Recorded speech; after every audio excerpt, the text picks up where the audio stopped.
Parents should exercise caution on this trail with their children. Today is one of those days that, oddly enough, you start to look forward to when you start hitting the road and are traveling. So, you know, when I can get Michelle on screen and then we have problems with the sound, it doesn't reinforce her good behaviors. We had a few small leaks, so we had to try to figure out those. Which I'm gonna have to pull the slide in to work on this project, but we're super excited about this.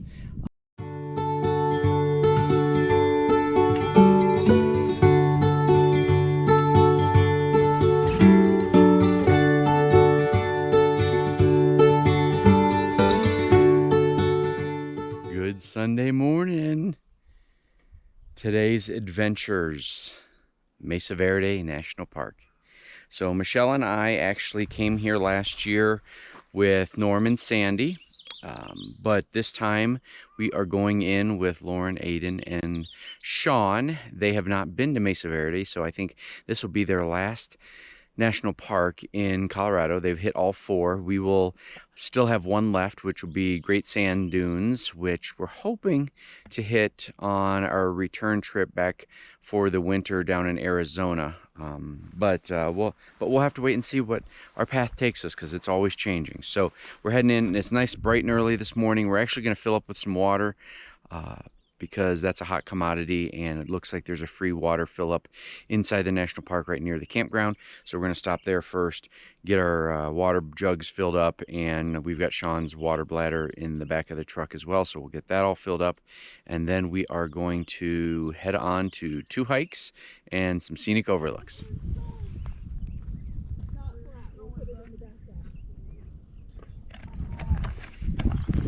Parents should exercise caution on this trail with their children. So there's Aiden up there walking by himself. Parents of the year. The Austins. The Austins are parents of the year. 2 feet past the sign. He's already on his own. All right, we're doing Lookout Point Trail today. It's a shorter trail, like maybe 2.5 miles total, but it's got quite a bit of elevation gain. I think there's some switchbacks, and we get up to a really, really beautiful overlook. It says it takes about 2 hours in total. Go ahead, babe. It says it takes about 2 hours in total to do the trail, so we'll see. Obviously, we've got Aiden with us, so it's gonna, you know, at times when he's walking, he's gonna go a little bit slower. But then, you know, once we get to the main hiking portion of the trail, he's going to be in the backpack. It's not very windy today, so hopefully the sound is turning out all right. Looking forward to getting our new media mod on Thursday or sometime next week. Today's a Sunday. Getting our new media mod so that we have more reliable videos. I recorded 3 videos, or 3 clips, video clips, in the last 2 weeks, and when we got back and looked at them, they were completely silent. And one of them was our intro to a drive day that Michelle did. So, you know, when I can get Michelle on screen and then we have problems with the sound, it doesn't reinforce her good behaviors. So she gets frustrated with that. So I'm hoping this new media mod will fix that. But we are able to add the new, or our current Rode boom mic with the dead cat on it to the new media mod to get even better sound, I hope. So fingers crossed. But so sometimes we get some questions about kind of our hiking gear and stuff. One thing I wanted to mention, which is a little bit different on this trip than on all the other trails we've done. As most of you know or have seen, I've got a Garmin Fenix 5 XL or Plus or something like that. It's the larger dial one. And I think they're up to like Fenix 7 now. But one thing I noticed on All Trails, and I've got the Pro version of All Trails, now we have the ability to send the trail map directly to my watch on Garmin, and I don't have to download to a third party. And one of the things that is fantastic now is there's a lot more information that the watch can provide for me as we're hiking. So I don't know if you can see this. Let me zoom in. You can see that is actually the measurement of the elevation gain along the trail. It shows how much we've done, which is the green, it greens it out, and then the blue is what we have left. It also has the distance remaining. It's got the elevation remaining. It's really two thumbs up to All Trails and Garmin for working together to do that. And no, this is not sponsored, but I'm a huge fan of Garmin. I've been using Garmin for years and years and years, ever since they had their first little tablet that was also a GPS for hiking. So really highly recommend Garmin products. Garmin Fenix watches are fantastic. Pretty expensive for a watch, but it's well worth it. This was my retirement gift to myself. Well, I guess Michelle officially got it for me, but she asked me what I wanted and it turned out to be that. So just thought I'd update you guys on that. That's a new piece of the puzzle for our hikes and for our mountain biking trip, which I'm going to be doing later this week too. I'm gonna try it on that. Oh, look at this overlook. Whoa! Oh my Lanta. Where's Sean? Kyle's afraid of the edge. Is he? Yeah. Look at him. He's like gingerly. I think this would be a great place for snack, because I'm ready to stop for snack. Oh, that's really cool. Oh, look at the edge. Kyle, did you not get close to the edge? Look at the edge. Not really. I mean, when I was on the, like, with the surrounding guardrails, I was. Oh my goodness. Woo.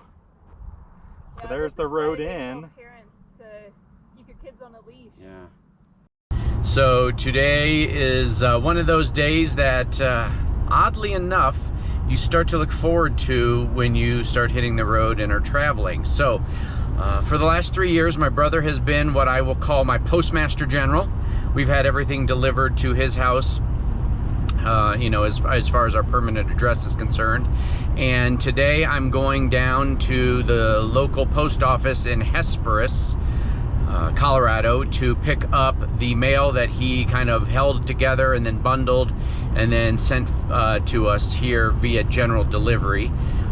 We've had ongoing issues sometimes with general delivery. For some reason, a lot of the post office, especially back east, that don't deal with general delivery a lot, they get really confused when you have your family or friends address something without a street address, which is what you're supposed to do in general delivery. It's supposed to your name, general delivery, the city, the state, the zip code, and then -9999 after it. And they get really confused and say, oh, well, we can't send this because there's no street address on it. So what I've been doing is contacting the post office where I'm going to have it sent to and explain to them, hey, I'm going to have this sent with the street address on it for the post office, even though I know that's not how you're supposed to do it. I've been told in the past that stuff that goes to the Postmaster General at that post office is how that's supposed to be addressed. But, you know, usually they're all like, okay, we understand. A lot of people don't know how to do it. So, but yeah, I'm just heading down to Hesperus to pick up our mail. And what a beautiful drive this is between Madden Peak, our dispersed camping spot, and Durango.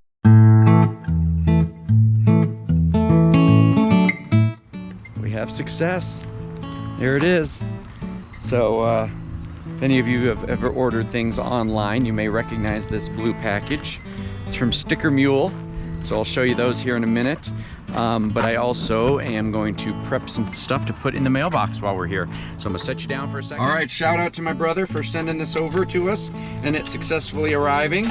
So I'm gonna get in here and show you what I got. I've got the Wander Squad stickers. So I've already pre-labeled some envelopes. For those of you who may not have been watching our live stream, we are calling our fans the Wander Squad. And if you're interested, we're sending out free stickers. So if you want one, just send us an email with your street address and we'll mail one out to you the next time we're at the post office. But I'll put our email address below here. So that's that. I'm gonna pack these up. We got probably about 15 of them going out today. And then let's see, oh, I got more stickers. It's the same, another batch of stickers. I forgot I ordered like 100 of them. Let's see what else we got. We got information from my health insurance. So we got that. We got a check from when I paid off my truck, or when Michelle and I paid off our truck. They required us to have a savings account because it was through a credit union. And so there's $5 in that savings account to allow us to have a loan at that location, and they sent us our $5 back. So I'll be depositing that. I'm getting rich today. Yeah, we got our insurance stuff from our health insurance. Oh, and then a lien acknowledgement saying that I've paid it off. So nothing super exciting, but it's stuff I've been waiting on. Can't wait to get the stickers out. So if you want one, send us an email. I warned you, I had projects to do. So today's project, and maybe others today as well, I am going to be changing the oil in the old GenMax GM 3300i. It's been working fantastic for us. We've had to run our air conditioner several times. It's been recharging our battery. So still, if you haven't seen it, we did a review on this generator here. It's been working great for us, but today it's time to change the oil. My little hour meter says 109.6. And so I like to change it every 100. I changed it at 30, but I'm just gonna go ahead and try to get it back on rhythm of every 100. Do it now and then do it again at 200. I just keep finding ways to use this power station that Coofly sent us out. So normally, way we put water into the camper if we've run out or running low is I'll fill up these 5-gallon buckets with water at a gas station or wherever I can find it, and then I'll get the generator out. I'll start the generator up, and I then have a submersible utility sump pump here, and I will drop that into the bucket and then pump the water over into the camper. You can see it's going in over there. I got the filter on it too. But now with this thing, we just do it right here in the back of the car. I don't have to get the generator out and start that up. It's working great, so let me show you. All right, I've got the sump pump in the 5-gallon bucket of water, and Coofly is powering it no problems. And I'll take you over here and show you where it's pumping water out into the camper. Much, much easier. There it is, working like a charm. So yet another way to use this power station. We love it. Good morning, everyone. Hello to the Wander Squad if you're out there. Thanks for watching again. So project today is re-greasing the bearings here in our travel trailer tires. I may actually rotate some of the tires as well, but I'm going to go ahead and grease them first and then worry about rotating them in a little bit this afternoon.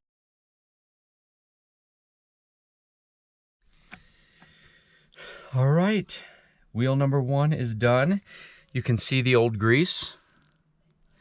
Now, that grease was originally purple anyway, so it's not necessarily super dirty just because of that. But the new grease is red, and you can start to see that the fresh grease is starting to come out here. So that means I've got the entire wheel assembly filled with the new grease. So I'm going to do that on all 4 tires. And I've got 3 more tubes of grease, which should get me all the way through. So I'll let you know when I'm finished. Got the tires all, or I'm sorry, the bearings all greased up, and they are good to go. I put about a tube of grease in each of them and got out all the purple and replaced it with red. Went and torqued all the wheel lugs to make sure that they were at torque, which was 110 pounds per inch for us. And then we are headed on to our morning. Today's adventure day is Home Depot to pick up some supplies for some projects I got going on. So I'll have to tell you about those here when I get to the aisles. So far, I'm finding exactly what I need. I got some pecs. I've got some crimps for the pecs. I'm going to be installing a little water project. Now I'm looking for a rivet gun as well as some rivets. The one I have is not the correct type that I need to secure my side skirting in the camper. So I'm going to head over to aisle 17, bay 3. I'm soon to be the proud owner of a rivet gun.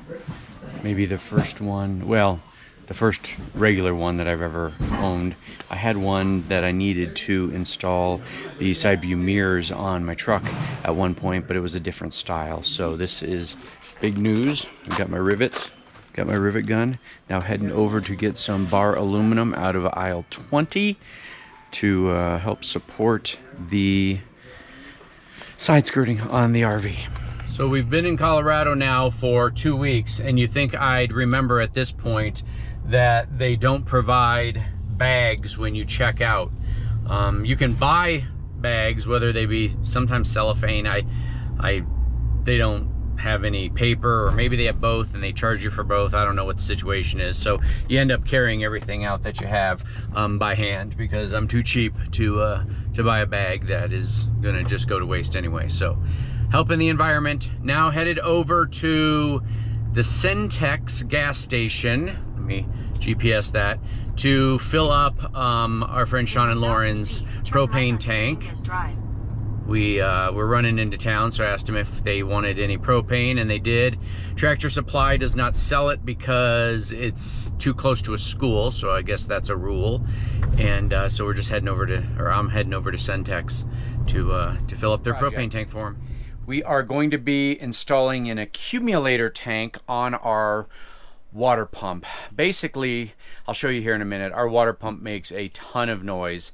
And I don't know if it's so much the function of the actual pump or all the lines vibrating. I've tried putting foam around them to help insulate them and stop them from bouncing against other lines and against the floor, but haven't had much success. So today, we've heard that this is a good addition. For 30 bucks, I figure it's worth a try. It's a pre-pressurized accumulator tank, which is supposed to stop the pulsating of the tank, as well as the real intense startup whenever you go to turn on the water and there's like a huge surge of power from it. So this is supposed to really help. So it looks like it's a short install according to the other videos I've seen, but I'm going to probably reroute some water lines. I'm not just going to simply put it in the line where it originally goes, because I want to shorten some of the other lines and move things around because it's pretty congested down there. But in order to do so, I got to take off our makeshift platform here and storage area, so I'm going to do that. And then my buddy Alan is coming over, and he's going to help me with this project, simply because we're just hanging out here and looking for something to do.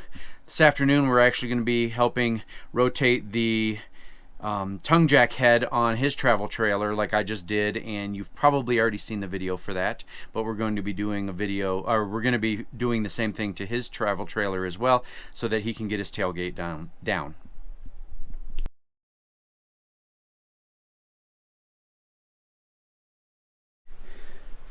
Okay, I've got everything removed as far as the access to this area under here. I'm gonna have Michelle turn on the pump so you guys can kind of hear how loud it is right now. Go ahead, Michelle.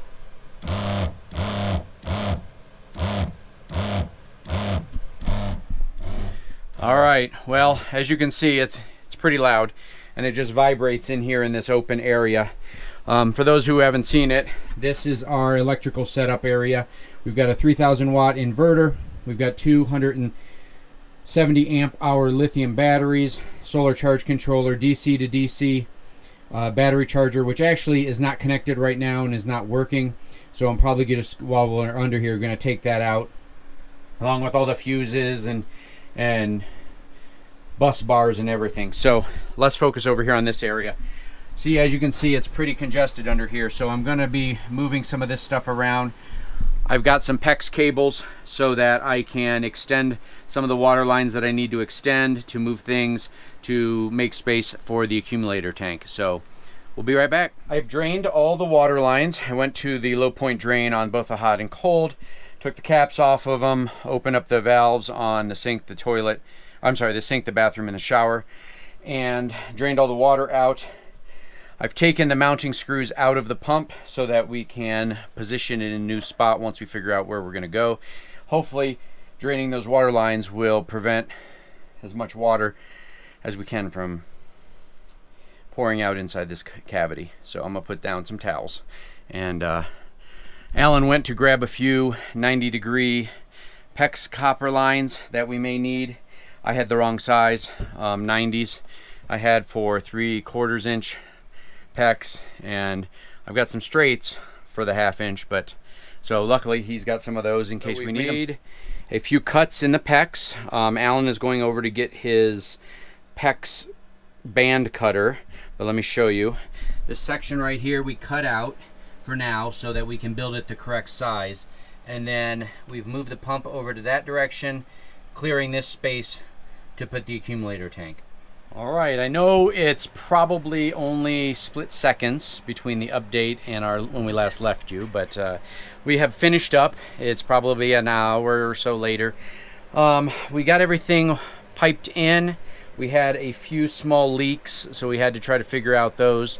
I highly recommend getting brass parts. Luckily, Alan had some, and we were able to use the brass parts instead of the cheap plastic ones that either came with the accumulator tank or were already on the pump. But let me show you, move this fan here out of the way for a second and show you what it looks like.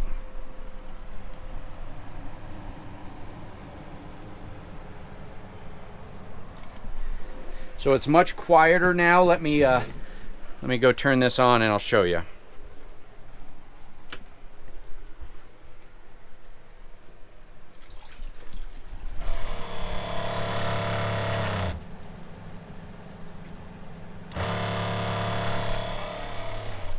So once I get everything covered back up, I think it's going to be significantly quieter, and I'm very happy with the install so far outside of the leaks.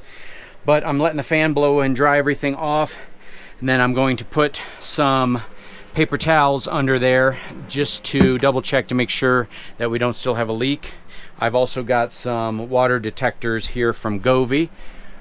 Hashtag not sponsored, but these are great. They've got little metal feet here that when water contacts them, it emits a horrible siren. You'll definitely get woken up. But I'll put these down under here where I had them before, and especially right where we had previous leaks on our install, and hopefully if something goes awry, we'll know about it before it's too late.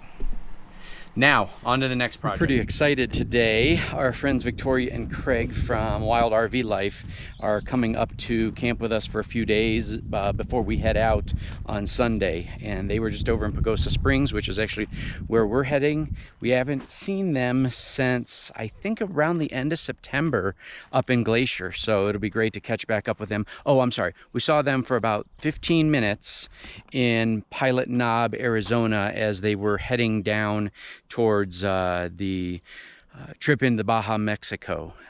We saved a spot for them over in a free area just outside of the long-term visitor area where we were, and saw them real briefly. They got in pretty late and then just headed out the next morning. And so yeah, so it's really been probably almost 8 or 9 months since we've seen them and had a chance to sit down and chat. So they should be arriving here at Madden Peak anytime now.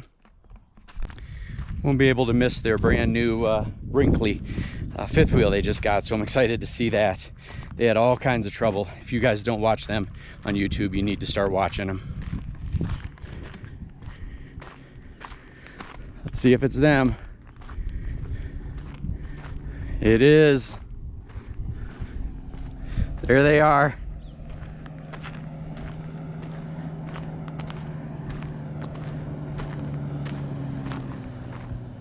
All of our friends are getting a chance to meet each other. Let me sneak out the door here so I don't draw too much attention to me.